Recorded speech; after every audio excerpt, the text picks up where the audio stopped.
Namaste. My name is Amog, and this is the Amog Astra podcast. Today, I have on my show Anwesh Satpathy.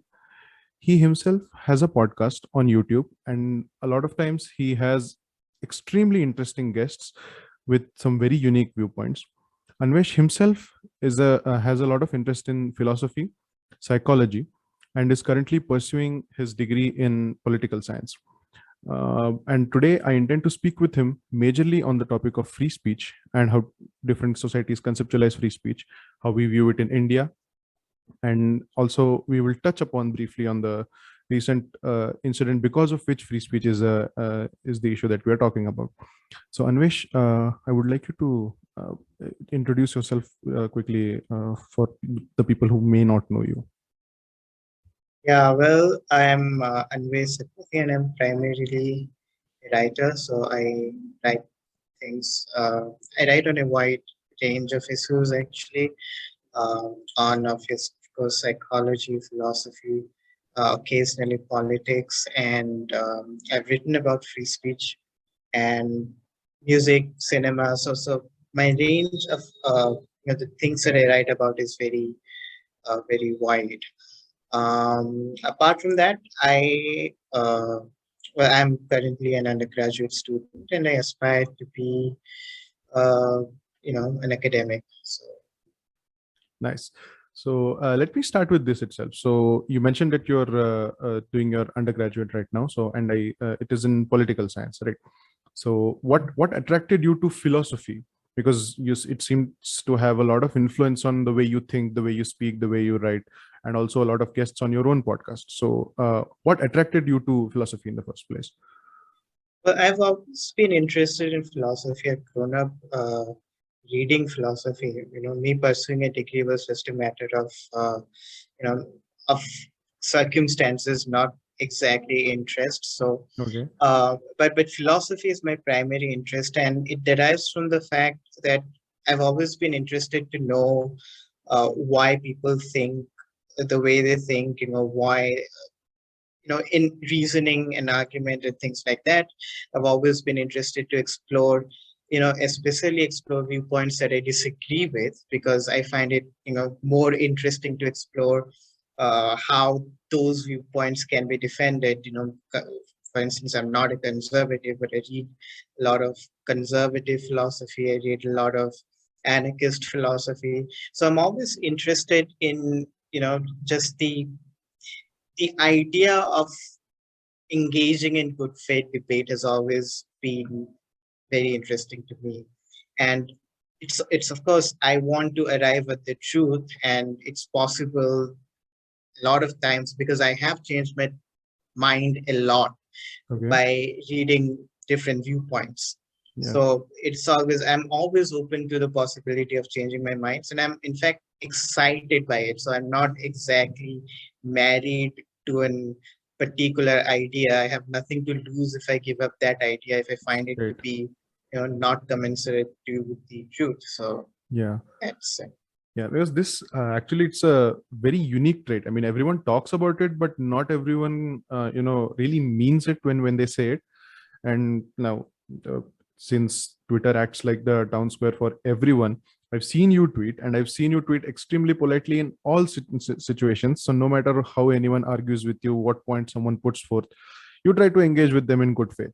It's not common at all. And another thing that you just mentioned right now is that you've always been interested in how people think, how they arrive at these things, and corresponding to that, you also like to. I mean, you would change your viewpoint if you are convinced by something else. Again, that is something that makes you stand out, which is why I wanted to. One of the reasons why I wanted to talk to a lot of people who think like this. And thought that since I'm starting this podcast again after a long time, I should start with you, also suggested by uh, a friend we know on Twitter. But I did in fact want to talk to you because this is not the first time that I was introduced to your content. I've been following it for a long time, and this has been a good opportunity for me to get your views on these things. And as long as we're talking about philosophy, there's I've not read a lot of that in a lot of detail. I've read bits and pieces of it. As if you, even I write a little bit on Medium, not as extensively as you, and my range is very limited, but I do write. And pursuing a few of those topics, I had started reading a little bit about philosophy, a very small corner of philosophy, about rights and liberties and freedoms and whatnot. And during that, obviously, if we start a deep dive in that area, so it's not possible that we don't come across people who propound their own theories, or like right since Middle Ages and all of that. So people kind of give their own theories about what liberties are, what rights people should have, as opposed to whatever authority figure that they see, the government or the god or the king or whatever. And we have a lot of different places, like there's a different way in which freedoms and liberties are imagined in India, different ways in Europe. In Europe itself, there are different countries where the dynamics between the one in power and the one being ruled are different, and because of that, the rights take different, or these philosophical discussions take different routes. So can you let me know if you have come across some of these historical points of view on rights and liberties, and some peculiar features if you notice them in your own reading?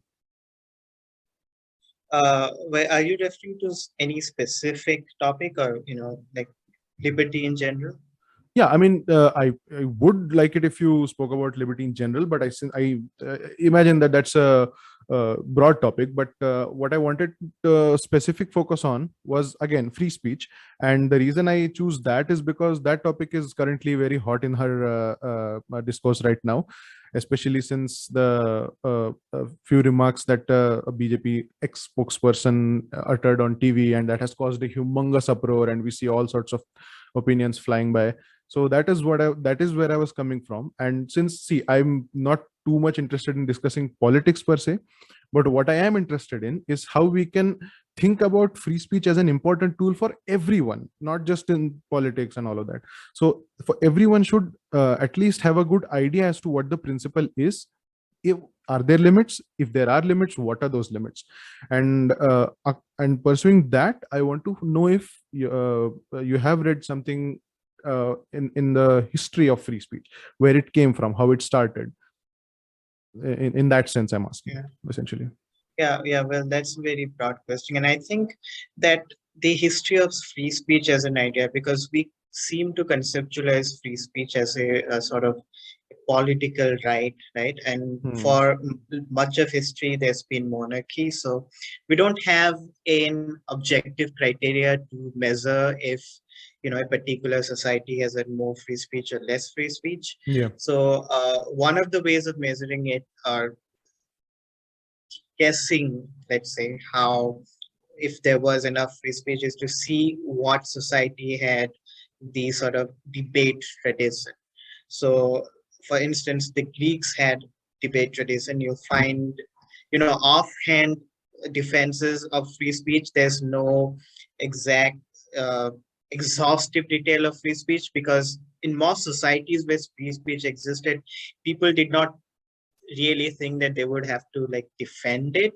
So offhand references you find in many ancient Greek philosophical texts.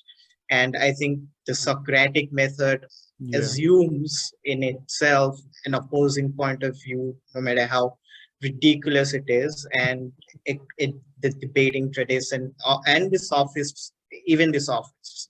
So you find such instances in almost every society. There is this argument that a lot of people make that like Abrahamic societies are actually less amenable to the idea of free speech than, say, Indian society. But I don't think that that is the case, because you cannot reduce Abrahamic societies to one thing. There's been periods when Abrahamic societies have been very good for free speech, when there have been a explosion of intellectual ideas, during the Islamic Golden Age, for instance.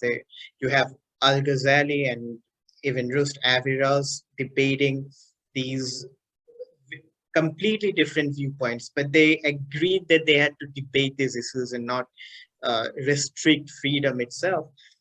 And you have examples even in early Islamic tradition, like when there were this group of Muslims called Kharijites who disassociated themselves after Imam Ali's battle with Isa. So, they demanded that Ali capture Isa as a prisoner of war. Ali refused to do so. So, they became austere. They said that Ali and people in this realm have no right to issue judgments. So Ali was establishing at that time a sort of Islamic jurisprudence. So so Ali sends Ibn Abbas, who is one of the companions of the Prophet, respected by both Sunnis and Shias, and Ibn Abbas goes to the Kharijites, who are essentially ascetics, living like the modern day Al Qaeda people live in caves and with disheveled hair. But that's how they describe disheveled Yeah. hair and ascetic one-piece clothes and things like that. So Ibn Abbas goes and sits with them and has a long debate, and those debates are like detailed in the Islamic text on that there, and he accuses them of being extremists, right? Hmm. So he literally says that like, these are extremists, these are not in the Muslim mainstream. So the idea of there being extremist is present in the first iteration of Islam itself. And Okay. the idea of debate is present in the first iteration of Islam.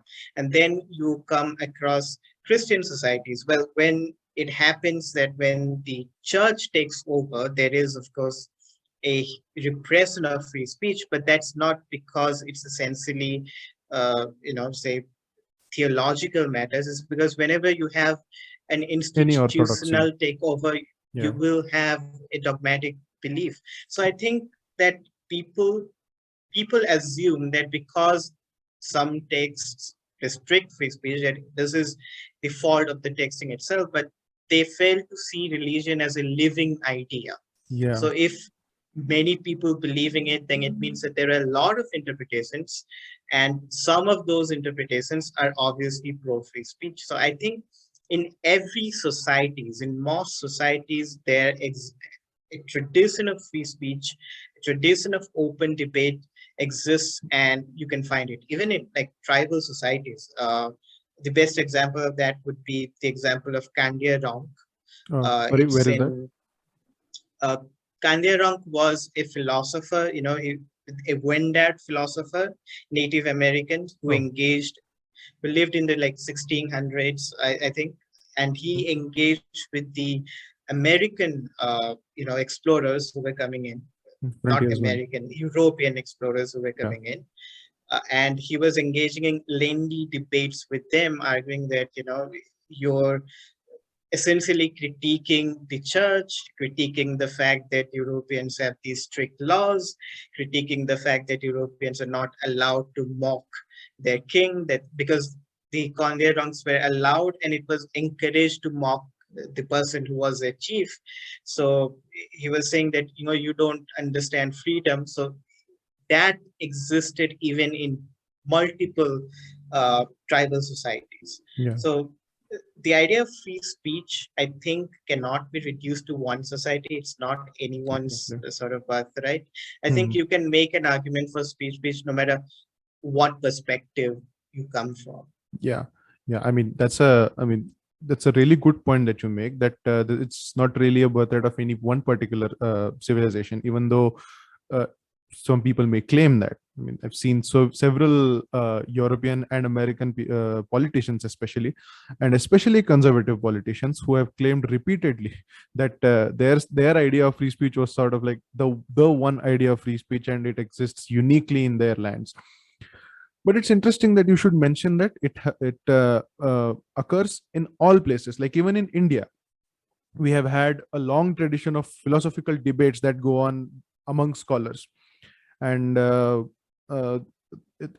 how it ends and what happens after the debates and all of that, it's secondary in nature. Even though that is important, it is secondary. But what is important is that that debate is held, and no one, no one is allowed to take up arms just because they cannot win the debate or things like that. And I think Salman Rushdie always uses one example from Natya Shastra, where there's a play going on somewhere, and the the asuras are offended that their portrayal is done in a sort of bad manner, so they are shown in some negative light, and then they try to approach the stage to hurt the actors or something.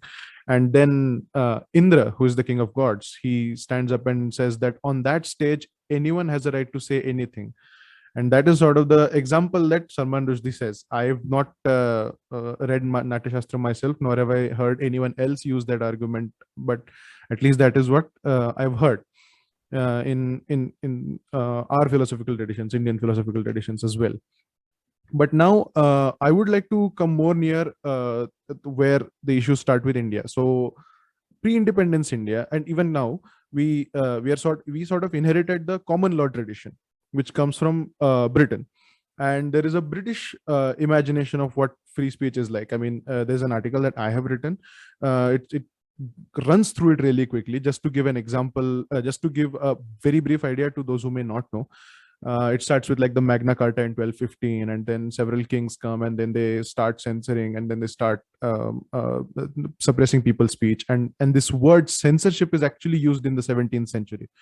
So there's this edict that was passed sometime in the 1640s, if I remember correctly, that if certain books go against the orthodoxy, like you mentioned, that in any place, if certain people gain political power, or they gain institutional control, then they immediately start clamping down on voices that they don't like. So that's sort of what always has happened.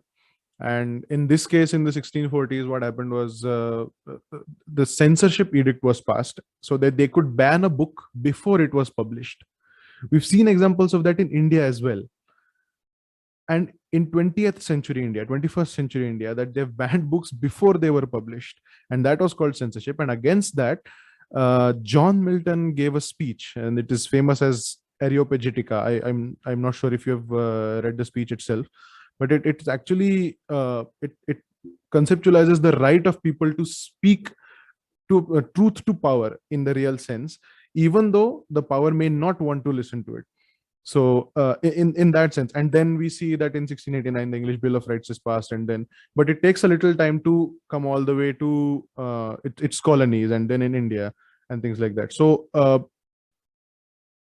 and you again mentioned a lot of examples in Islamic society as well. So do you think there are any surviving versions of conceptualizations of free speech in different parts other than the Anglo-centric parts that we can, because we can understand English, so we know how they express their thoughts about free speech. But in places where in different ways these ideas were put forth, have you come across that in reading, that they have conceptualized in their own ways? Yeah, well, I would say that, I mean, the idea of free speech as a political right, perhaps not.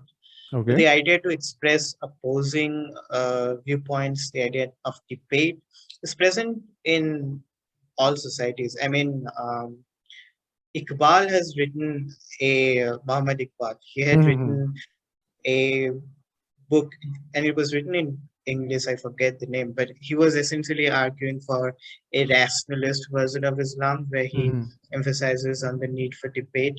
So there's of course been the Hindu tradition, Adi Shankaracharya's debate with Mandana Misra. There's, in fact, if you go back to a lot of the Hindu text, which claim to sort of summarize different viewpoints. So they emphasize, Sarvadarshana Sangraha. It starts literally with the Charvaka's, the first one. Charvaka description, which would inflame any modern Hindu. sort of Hindu, political Hindu, because the description of Hindu atheists there is completely different from the description of Hindu atheists that this so-called political Hindus believe in. But there is the tradition of debate itself exists in all societies, and I think if we wouldn't have been colonized or something, we would have evolved our own way of free speech. Hmm. I'm forgetting the name, but there was this prophet, a Sufi saint in Senegal, who was a pacifist. And this was long before Gandhi. This was in 1923, and he was battling against Hmm. French colonialism. He wrote extensively Hmm. uh, on the need of debate, on the need of pacifism.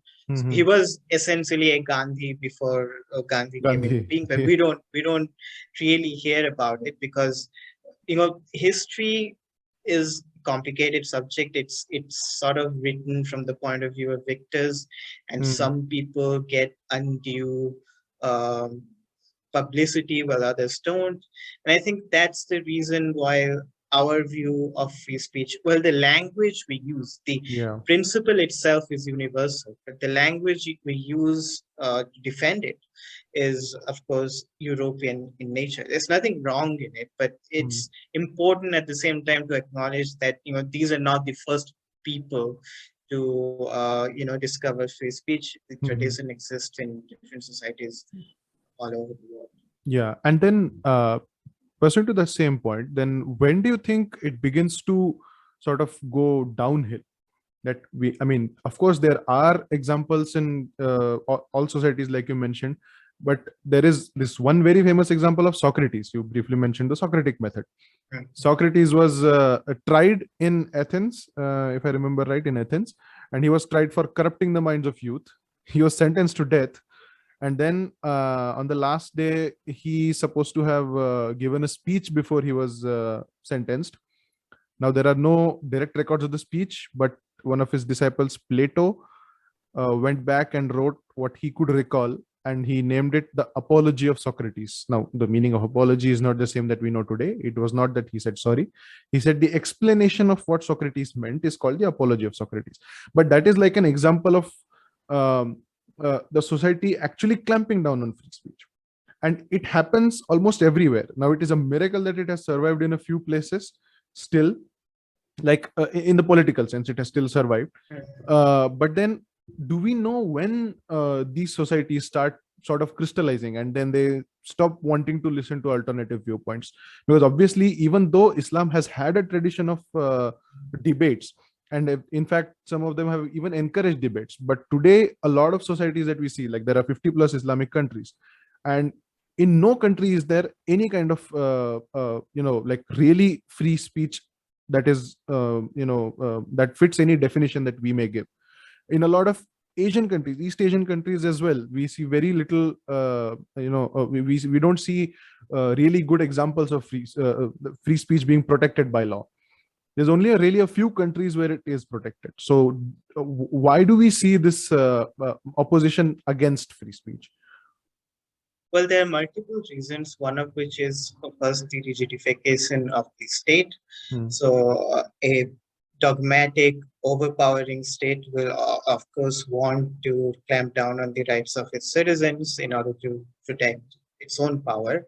Hmm. Second, it has to do also with the mindset that a lot of societies have, and I would say the collectivist mindset. Hmm. Richard Nisbet, a psychologist who I had on my show, Yeah. well, he argues that some societies, some collectivist societies, like the Chinese, let's say, Hmm. are more susceptible to the authoritarian mindset than individualist societies Could like you the briefly give an Americans. example between, I mean, give a difference between like a collectivist mindset, what it is, and an individualistic mindset? So for people who may not know. Well, a collectivist mindset emphasizes on collectivist values, of course, religion, tradition, families. The individualist mindset, thinks of the world in terms of its own, the American sort of all the values that the self-help books espouse in that, Hmm. merit. If you try, you can get it. It's all up on you. That's the American sort of dream. So that is the best example, best difference between the collectivist norms. I would say that India is an example partly of that, but the best example would be Japanese societies and the Chinese society. So those societies are more susceptible to authoritarianism, while Mhm. societies like Canada and America are not. Even Russia is more susceptible to that Oh, sort of mindset. okay. So I think it's both, which has led to the situation of free speech, uh, of the sad, terrible situation that we're in. I think that industrialized nation in generally societies which are industrialized societies which are the so-called first world countries are more likely to be permissive of free speech Mm. compared to societies like India, because pre-industrial societies tend to resolve their issues through violence. And violence decreases as societies become industrialized. India is a partly industrialized nation, so obviously you would have you cannot expect in a society like India that all of these issues will be resolved in a sort of uh, legal, lawful manner.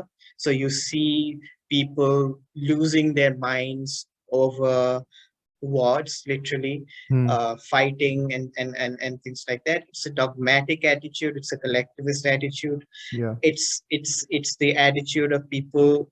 It's mostly believed by people who are not in a well-off economic situation. If you give them, say, option between, do you want this person to die because he offended your prophet, or do you want a Mercedes Benz, they would all go for the Mercedes Benz. So if you have a situation, an economically prosperous society where everyone can strive and achieve that level of wealth, that level of social mobility, then you will expect less violence in those societies. So it is partly uh, the result of the fact that India is Hmm. partly still a feudal society. Yeah, but then I mean, it's interesting that you should mention 2 points there. That one of them is the collectivist mindset, and the other thing is industrialization. Because if it were only industrialization, then I'm not sure why China would be so bad, or some of the richer Middle Eastern countries or West Asian countries would be so bad in terms of that. But then we see this collectivist mindset creep up, and um, now it's kind of very difficult to speak about it, except leaving out religion as a big motivator for people. That owing to their religion, we see a lot of people, and not just Islam, but all religions in some way or the other, they sort of sort of religious thinking makes people antagonistic towards free speech, right? And do you think again that is because their collectivist mindset is telling them that no, it is important to protect your identity as a whatever religious person, and therefore because of that we will not tolerate any insults to, say, a religion or an important person, a religion, a god, because of and then they start to demand punishments for people who utter those words. Because we see that even though there is a high GDP in a lot of Middle Eastern countries, there is still a lot of kind of censorship or a lot of restrictions on free speech. So, why do you think that is? Well, I think it's partly because of that, because of a version of religion that is, antagonistic to free speech, plus the fact that, the current state of Muslim community around the world, there is a feeling of oneness that you don't see in a lot of other communities. And it's Mhm. partly because of the fact that the Muslim community is so widely populated. And second, that uh, a lot of Muslim countries are not really developed societies. So both combined, the mindset plus the fact that a lot of Muslim communities are not as developed as it ought to be. I think uh, that this idea that you cannot offend, that Muslims are prepared to literally lay down their lives to Yeah. defend their prophet or to lynch people. Hmm. So this comes from a centralized version of one single version of Islam, which a lot of Sunni Muslims seem to subscribe to Hmm. around the world. And it is dangerous because I don't see a lot of voices speaking up against it. And those who are, they tend to live in American societies. They tend to live in westernized societies. So their sort of influence becomes minimal. You know, there's only so much you can do living in a Western society. You need to change the minds. If you want to change the mindset of most Muslims, you have to live amongst them. And it's very hard to do that because on one hand, you have the law which prevents you from expressing anything that goes contrary to the state interpretation. On the other hand, you have a hostile people. But the truth remains that those hostile people are not going to listen to people who are not Muslims. They're going to Exactly. listen to people who are from the faith, who are within the faith. So it's important upon the reformers of the faith, those who oppose these kind of ideas, to draw a line to make it clear that, look, we don't agree with this, we don't condone violence, and not just like issue a public statement. That it only goes so far. It doesn't. It's so. If you issue a public statement, you're speaking essentially to non-Muslims, but you have to speak to the Muslims. You have to convince them that, and I think I know how to do that. And the way to do that is to increase blasphemy. So a lot of people would find this problematic, but I think the way to do that is to increase blasphemy. Because look at American societies. It's not like you find this mindset only with the Muslims. We have seen, I mean, we have seen Mohsin Sheikh, for instance, in 2014 was lynched because he posted something offensive, allegedly offensive to Hindu gods. Right. So you see this in a lot of societies. So the way to do that is to increase blasphemy, because what that does, it desensitizes you to the fact that your God is insulted. That is a big deal. Yeah. That if we keep pretending that it is a big deal, then it will become a big deal. But look at like American societies. You will never hear Republicans talk about banning Simpson, even though Simpson literally, in every second episode parodies Jesus and Moses and the prophet, or all of these societies, because they have become habituated with that, right? So we haven't. Indian society hasn't become habituated with the fact that insulting gods or insulting religions. In fact, our elites, unlike the elites in the US, you will see conservatives and Democrats, Republicans and Democrats, both agree on the principle of free speech. So, the most conservative judge in United States, Antonin Scalia, said that, free speech means you are allowed to burn the flag. I may not like it, but obviously legal free speech includes the right to burn the flag. You will not expect that kind of statement in India from any, top 5 posts from either of the parties. Yeah. Right. In fact, you see someone who is highly educated, who stayed in the West for most of his life, defend the fact that, we're just not mature enough to handle certain kind of things. Like Pessimistic approach. Yeah. Shashi Tharoor, in his debate with Christopher Hitchens, exactly made that point that we're not mature enough to handle the insult of the prophet or the insult of Ram or things like that. So so you were telling me about the debate between Shashi Tharoor and Christopher Hitchens, and how he said that Indian society is not mature.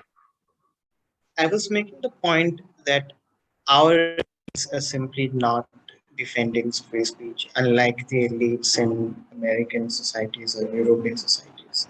So without that, we cannot expect much. I mean, if the most educated section of our societies say that, the limitation of free speech includes the right to not offend religion, then we're in a terrible state. And I'm hearing this from everywhere, ever since the thing happened. I hear this from literally PhD students. So wait a second. I came across this tweet from a PhD candidate in sociology, and it reads, There's a stark failure or perhaps refusal of Indians to understand what the Prophet means to Muslims across the world. Okay. For any Muslims anywhere around the globe, an insult to the Prophet is beyond the threshold of tolerance. Terming the response to Arabs or Muslim countries as a form of tribalism or even as a reflection of how Muslims privilege religion over life is reductionist, and a refusal to engage with Muslims and rebel them with stereotypes without further ado. This is bullshit. And this is coming from a PhD candidate in JED. So our elites are saying to us that, look, you can do whatever you want, but do not criticize the Prophet because people are going to be incited. Like, why not? It's like he may be someone's prophet, is not my prophet. Yeah. I am an atheist, and there are people who do not believe in that prophet, and why shouldn't they be allowed to express their opinion? You Exactly. can say that you can disagree, you can debate, you can criticize, you can do whatever, but to say that you're not allowed to do that, and to say that the kind of response that people are getting for criticizing the prophet is actually valid is in the most honorable of words, plain bullshit. Yeah. Yeah. I mean, you think about it, that um, they're citing an authority of their own to say that you are not allowed to say whatever you're saying about the prophet. And again, I mean, you mentioned that he's not my prophet. Even if he were my prophet, why should it stop me from saying these things? I mean, so okay, so maybe something is to be said about the tone in which you say the words you choose, whatever. But even if someone uses the foulest of But words and that the shouldn't worst be of illegal. tones, The point is of legality. exactly, Doesn't matter what tone you use. exactly, That should be legal, no matter how offensive your tone is. yeah, yeah. I mean, if you really wanted a debate with a person, then maybe you would choose your words a little carefully. But that's no reason to disallow or ask for punishment for a word to be or for a set of words to be used for something that you hold high in regard.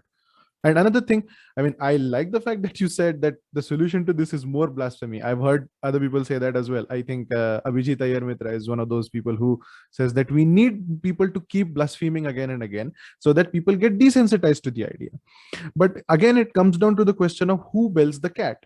Because the moment someone utters these, okay, so it's not even like the moment someone utters, it's the moment someone comes into the spotlight for uttering such words, they're done. Because we've seen examples after examples of beheadings and lynchings of people who have uttered words against religious figures, and this keeps happening. So don't you think that the fear a society feels from certain rogue elements, now I say rogue only because certain elements act on their desires to punish the people. Maybe a lot of people are feeling that way, that this person should be punished or they should be put in jail, but at least they're not acting on it. But someone goes and beheads someone like a Kamlesh Tiwari, someone goes and lynches someone like, I think you said, Mohsin Sheikh, then these things happen. These things happen a lot around us. So do you think that the fear is the reason that a lot of people are not speaking up even though they should? And what is the solution to that, do you think? This is where the state comes in. It is the state's responsibility to protect its citizens if what they've said, if they receive a death threat for what they've said. So first thing that we have to do, apart from the blasphemy thing, is ensure that what, offending religious figures or gods or whatever is actually legal. And it is not legal in India. In fact, India's free speech laws are extremely fake. And anyone who makes, even if someone feels that they're offended, They if the can court, lodge an FIR. the laws are vague enough to, put that person in jail, Yeah. right? So what is, at this point, what we have to do is abolish certain sections of the law, Mm-hmm. 295A, 153A, both of them have to completely go away, right? So the state, first, what the state needs to do is abolish these laws. Second, the state needs to take, the stance that France takes, Oh, okay. So So France, it defends everyone who offends their religion. The Yeah. French prime minister stands up for them. Yeah. If you have the backing of the entire country behind you, the backing of the entire government behind you, no one is going to harm you. Like, it's going to be extremely rare. It's extremely rare in French societies to see the attacks that happen in Charlie Hebdo. It's not. Yeah. It doesn't happen every day. It's extremely rare in that society, and Mhm. India needs to,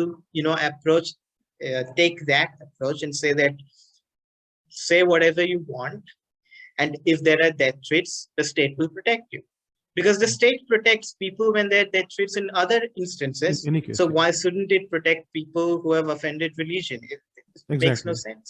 Yeah, yeah. I mean, we saw that in case of the recent beheading of Samuel Paty was his name, I think, if I remember right.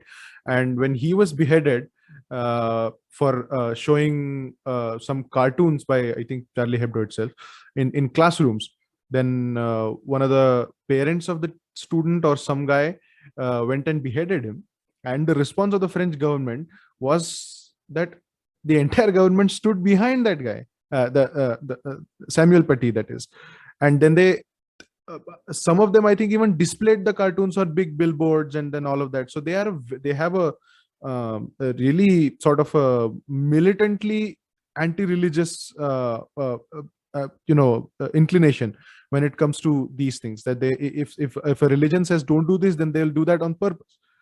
And that is how they have desensitized their own society. It's a really great way to enforce the idea that none of anyone's ideals are beyond question, so we will question them, and it will be actively encouraged. But the thing in India is, it's not just the government that just fails. I mean, we know that we are at a crunch of state capacity. We have never had state capacity to deal with things that go on anywhere.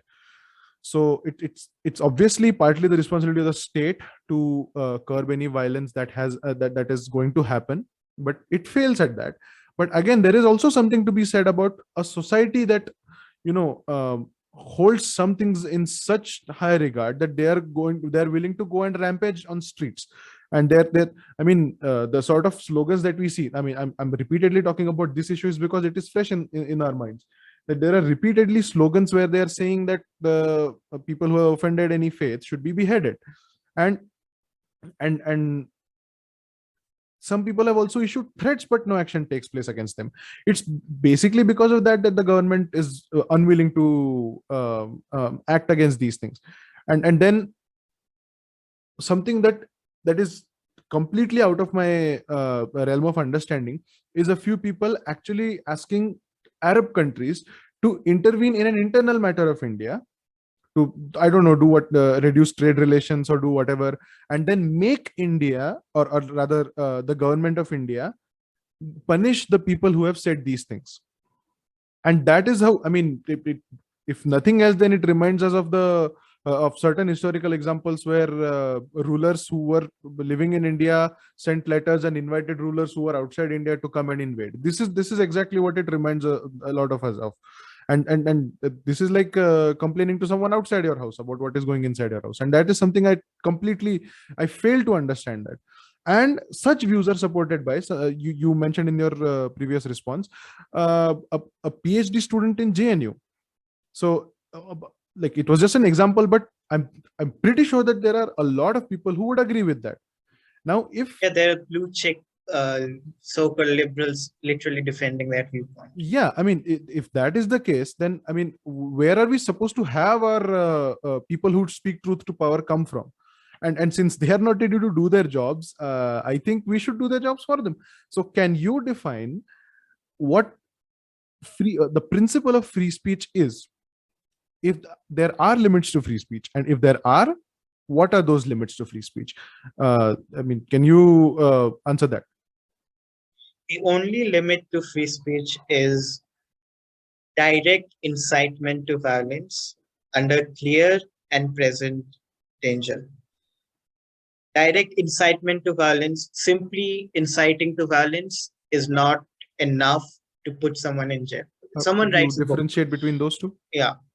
Someone writes a book and says, suppose an anarchist or a communist writes a book and he says that, the way to achieve a communist society is to overthrow the state through violent armed means.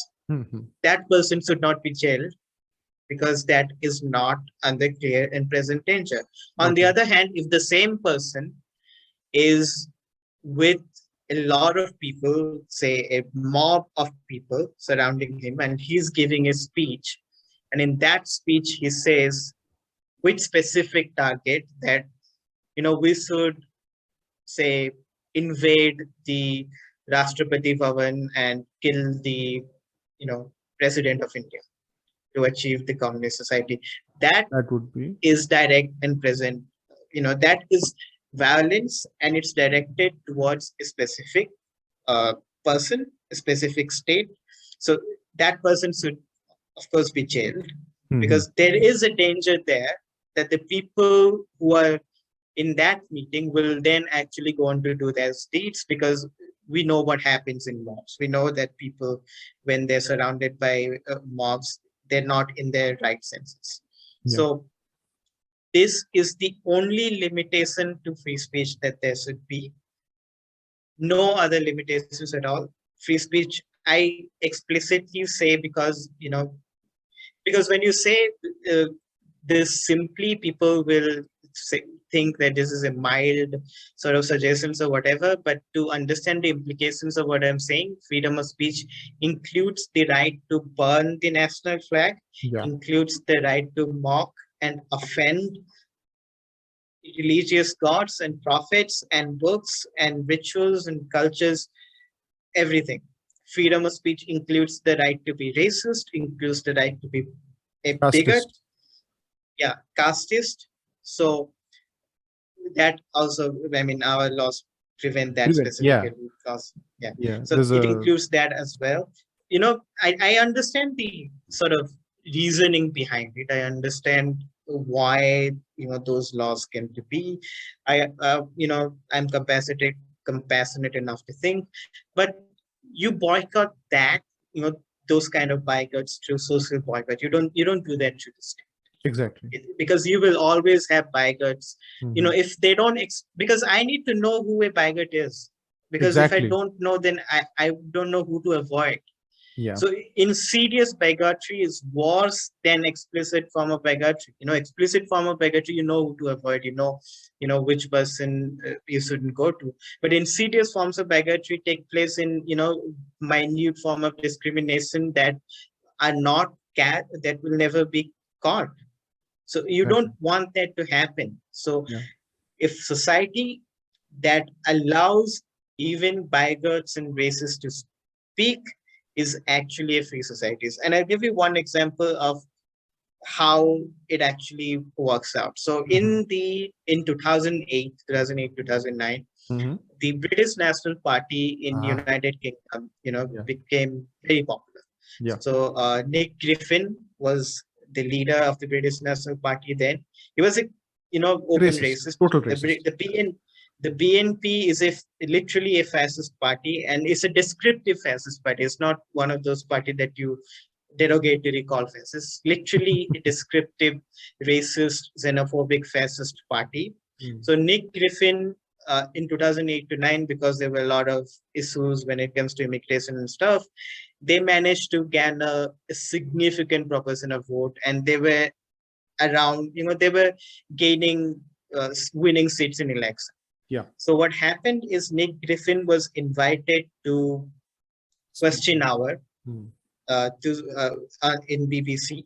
A lot of people, liberals, well-meaning liberals and well-meaning citizens of the United Kingdom, protested it, because they said, you shouldn't allow a bigot and a racist to come. So, but he was nevertheless, he went to that. So the program lasted for an hour, and he was completely destroyed. He completely exposed himself. And after that appearance, the British National Party lost every single election after Yeah. that. Now it was on a rising streak, and then it went to complete zero, simply because you allowed the bigot to speak. Now imagine if you had laws which prevented if a person like Nick Griffin to not speak his mind, then you would not expect the same result. Then what will happen is you will have him elected, and then he will reveal his true colors when he's actually in the seat of power. And you don't want that to happen.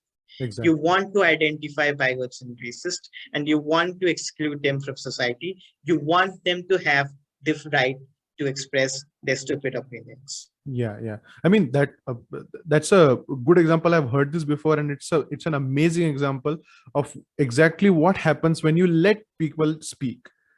People just reveal their nonsense ideas, and then they can be correctly identified and rejected. But that, I think, I mean, it involves a certain level of trust in the people of the nation, right? Because I mean, I don't know if it only appears because everyone in Britain has a vote, because it's an electoral process, so they could be voted out. But since people saw what he was saying, what that person was saying, and then in their own minds they realized that this is not something that I want to reflect my political opinions as. So I'm not going to vote him. And then a lot of people just did that, and they lost all the elections after his appearance on Question Hour. So that was possible because the people of Britain were entrusted with the vote. So there was a little trust in the society that when bigots speak, they will be able to identify what is bigotry and what is not bigotry. But what happens when uh, it's more subtle? What happens when it's not overt, the bigotry? What happens when there are intelligent defenses of the bigotry? In that case, even I mean, it, some people are really good at that they are able to, like, we hear this statement being thrown around that the moderate provides defense for the extremist. But then even in that case, their speeches, I mean, if we trust the people enough, then they will decipher what is right and what is wrong, and then they will act based on their own their own free will. Because earlier what you had mentioned was the difference between direct call to action and a passive call to action, right? To violence. That if you write a book and the book says that there is supposed to be this violence and we are supposed to achieve our political goals through this violence, then that is a passive call. But if there is a speech going on and the crowd is already inflamed, and then the speaker says that you are to do all of these violent acts, and that will be for our political goals, then that is a direct call to violence, and that is not something that is covered by free speech. Now I find that distinction very interesting. It is because when we read a book, or basically when we have time after we receive some input from either a book or from a person, and then we get time to reflect, and after that, if there is any action, then that action is called premeditated. It is not spontaneous anymore. But places where someone speaks and there is a spontaneous eruption of violence, and that is causally linked, that is the limit of free speech. And also, I'm again very happy that you mentioned that burning of a flag also comes under free speech, or free expression rather. We may not like it, we may not do it ourselves, but if someone does that, then that should not be punishable. Now, because this is you spoke about 295A and 153A of the IPC. So 295A is hurting religious sentiments, and 153A is promoting enmity between groups. And yeah, so these are the two sections of the IPC. But one more section of the IPC, which is, I mean, when I talk about this on Twitter, I do not get positive responses from a lot of people who respond positively for 295A and 153A. But there is one more section, which is 124A, which is sedition. Now, that is also another a big area of concern for me, where it says that seditious speech, or speech that goes against the government of India, or rather the state of India, not just the government, because you can be critical of a government, but you can't be critical of the state of India itself, the country itself. Sedition says that that speech is punishable. Do you agree with that or not? Yeah, no, I mean, I of course think citizens should go, and it's ironic that the founding father of the BJP, Syama Prasad Mukherjee, was the lone voice in the parliament. When everyone spoke out, in favor of the First Amendment and of sedition and everything, it was Sama Prasad Mukherjee who literally defended sedition, Yeah. who literally defended the abolition of sedition. He wanted, sedition to go. He was extremely pro free speech, and it is in the first yearly BJP manifestos, 1950s, I think 60s. Mhm. There was no BJP, the Bharatiya Janasangh Jansangh. manifesto. The it was explicitly written that the abolition of First Amendment and sedition, these were in the manifesto itself, Mhm. right?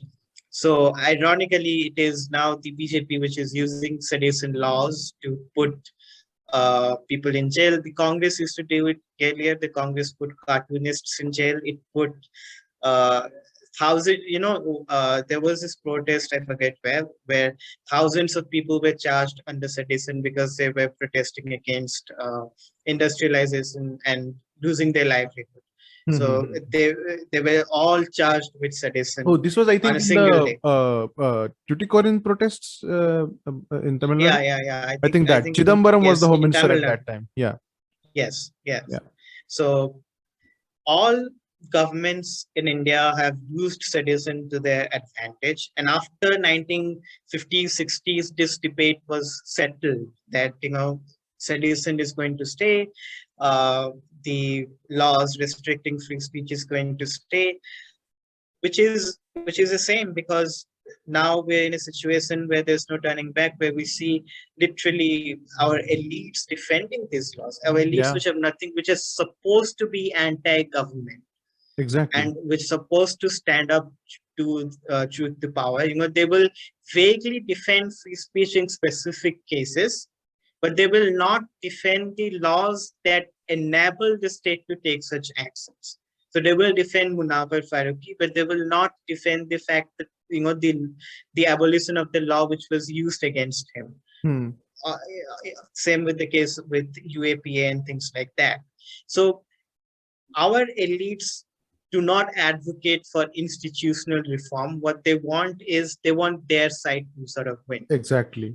Tomorrow, if they come to power, they will be fine with people jailing people, other people to jail under such uh, stupid laws. Yeah. So everyone in India is sort of a hypocrite, because when it suits them, they will oppose certain laws. When it suits them, there's no principled stance.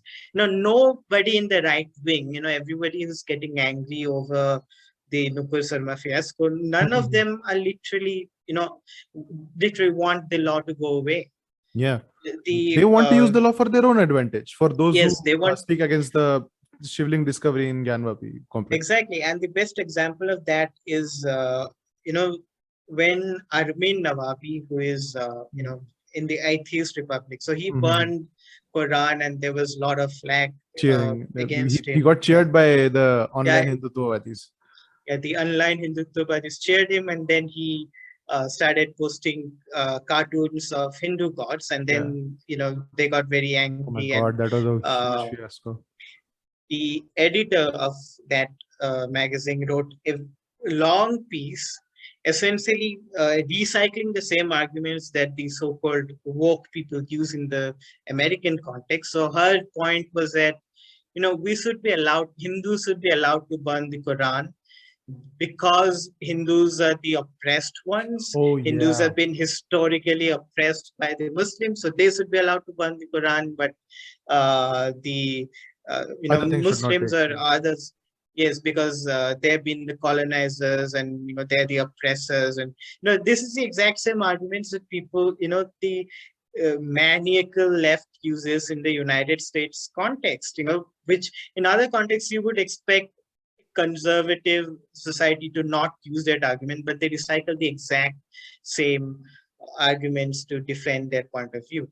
So you cannot have it both ways. I mean, either you have to be principled either way. Either you want laws which restrict offense against all religions, or you don't want laws that restrict such speech. You have to take a side. Yeah. But in the Indian context, nobody is taking a principled sides. Everybody is playing this sort of short-term game. So, Hmm. they want the status quo to continue. So I don't see how in this context we are going to have, these laws abolished. It's going to come the only hope is from the judiciary. I don't think that if these laws go away tomorrow, people are going to outrage over them or whatever. They'll have better things to do. Most people do not care about these laws. If these laws go away tomorrow, nobody is going to outrage over it except maybe on Twitter. So, Yeah. I because mean, free speech is mhm, not that important of an issue in India. till If you now. take these laws away for the common man, Hmm. they won't care. They won't know what happened. They will go on with their lives. And I think people underestimate that. Yeah. I mean, this is it's really a problem that there's very few people really, and almost none of them belonging to any political party that is a serious contender for elections anywhere in India, that holds a really principled stance. There are very few people, and most of them only comment on politics. They're not an active part of politics. And then there's people like you, people like me, who keep talking about it, but ultimately wield very little power. So all that we can do is actually convince more people that this is what it should be and this is what it is, and that there should be some action about it. And I'm happy that you pin your hopes on the judiciary. I myself, I'm not that optimistic, but there's one thing that I heard, one a very interesting perspective with respect to this, about how to sort of uh, try to improve the situation of free speech in India. So, I mean, this is what I was coming towards. The last part I want to know is how you think uh, actually we could create a situation where these laws, IPC sections 153A, 295A, or 124A, how we could get rid of them. So, one of the arguments that I heard was to file so many 295A cases in courts. I mean, strategically to find examples, because I'm sure that there are hundreds of examples being created every day on which 295A can be filed, and file so many cases that the court has to, take a stand on this, that whether or not these laws should exist in the first place. Because offending is very easy, or rather getting offended is also very easy. So you can just say certain things, because on Twitter, I'm not sure if you visit the same dark corners of Twitter that I do. If you go to the comment section of any person who speaks about any religion, may it be Hindus, may it be Muslims, whatever, if you go to the comment section, you see that there are hundreds of people who post comments just to get a rise out of the person who has posted the original tweet. So I've seen horrible cartoons about Hindu gods and goddesses. I've seen horrible cartoons about the prophet and people surrounding the prophet. Weird interpretations of verses of their holy books and whatnot. So I'm sure that there are hundreds and thousands of examples. So the idea was to file so many cases that the court itself has to make a decision that whether or not we should continue with these things, because none of this actually incites violence. Violence only takes place when something blows out of proportion.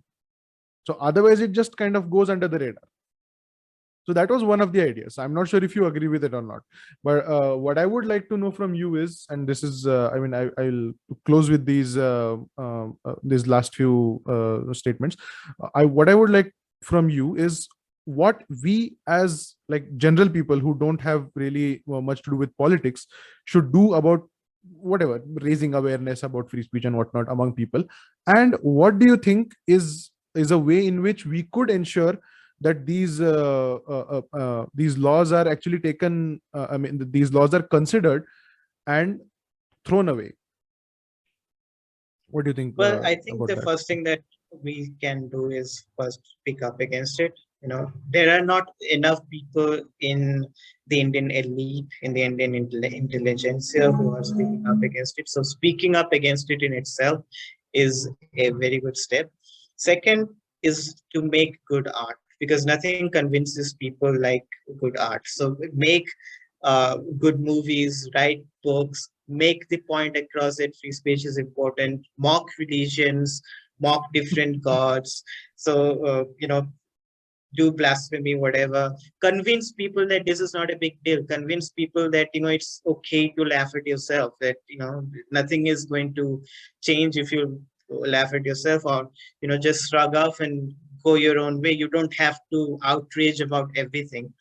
Uh, Third is, I think when it comes to the judiciary has in the past, this case of judiciary when it comes to free speech has been ambivalent at best. At times, it has throttled free speech, but there are many cases where the judiciary has essentially given the same judgment that other people give, which is that if there's nuclear and present danger, then you cannot jail a person. There are multiple cases of high court judgments giving such peace. Before the introduction of First Amendment, in fact, the judiciary was of the view that absolute freedom of speech should be allowed. So there are multiple instances of the judiciary essentially standing up for the standard of free speech that you see in American societies, and probably because they base their laws on a lot of laws which are made in the American societies. So they're more educated, perhaps they have more open view, I don't know. But politicians, I don't expect much from politicians. It has to come from judiciary, it has to come from society. Politicians will not do this, and they will not do this because it benefits them. It's as simple as that. Correct. You want to arrest people who speak up against you. You want to remain in power, and the way to do that is to throttle free speech. So I think we have come a long way. The first, I'm sure that the people who introduced the First Amendment did not foresee this, because the First Amendment was not introduced to throttle free speech per se. It was introduced for administrative convenience. That was the argument that Nehru was giving, that was the argument that Ambedkar was giving, because they were not able to implement the Jamindari reforms, and there were a lot of oppositions, and media was writing this, and people were getting confused. And so they thought, if they have some control over narrative, maybe they can, it will be easier for them to function in this way. So I don't think the founding fathers foresaw this. The only one who did was, of course, Syama Prasad Mukherjee. He knew what this would come to, and he was, exactly right on this point. So I think this is what we have to do: write books, make good art, raise your voice, stand up for free speech on social media platforms, right? Convince more people that this is not a good thing. Expose them to other forms of art which offend such religion. So if you expose people to art of different religion, different points, different historical periods, then you're more likely to convince them, because they will be more open-minded, simply. We have depictions of Prophet, which are respectable depictions of Prophet in the Ottoman Empire in the 16th century, 15th century, 11th century. During those times, we have a lot of depictions of Prophet. We literally have paintings of the Prophet during that time. And these were made by Muslims. These were made by people who respected the Prophet, who, the Ottoman Empire is considered to be, the most respected empire. Yeah. So this is during that time. So if they can do it, why can't you? So I think that it's time for us to, as a society, as Indians, simply, put an end to this issue, because we have lot more things to worry about, and this is not something that we want to waste our time in. Give people the liberty to do, say, and be what they want to be, because we have to worry about economic conditions. We have to worry about, we're still not able to provide to our people proper food and clothing and shelter. And at this time, when we're debating free speech, it should be the same on this government, because this government, all of the government in India since 1947 have failed to protect the right of the people to express themselves, have failed to protect liberty, and it is up to them to make amends and come to their senses. Yeah. Yeah, I mean, I would agree with most of what you said. And I mean, the only place I disagree is that maybe Nehru and Ambedkar did not foresee this coming. But I think with their education, I cannot accept that, because they had to see the track record of what censorship does. But whatever. So I mean, that portion I definitely agree that people should raise their voice. And art, the biggest thing is about art, that there should be art that transgresses boundaries, that deliberately crosses lines, and makes people see what other societies do and how other societies handle these issues. And again, we it's also on us to convince more and more people to to let them know that offense taking is not something to be proud of, and free speech is a principle that is absolutely essential. It comes before any other principle. So in order to rationalize any of your other positions, the first thing you need is free speech. That is what we need to convince other people. And with that, I think it's the end of our discussion. Now, you can follow Anwesh on social media, on Twitter. I'll leave his handle in the description. I'll leave his Medium page also in the description, and his and a link to his own podcast on YouTube.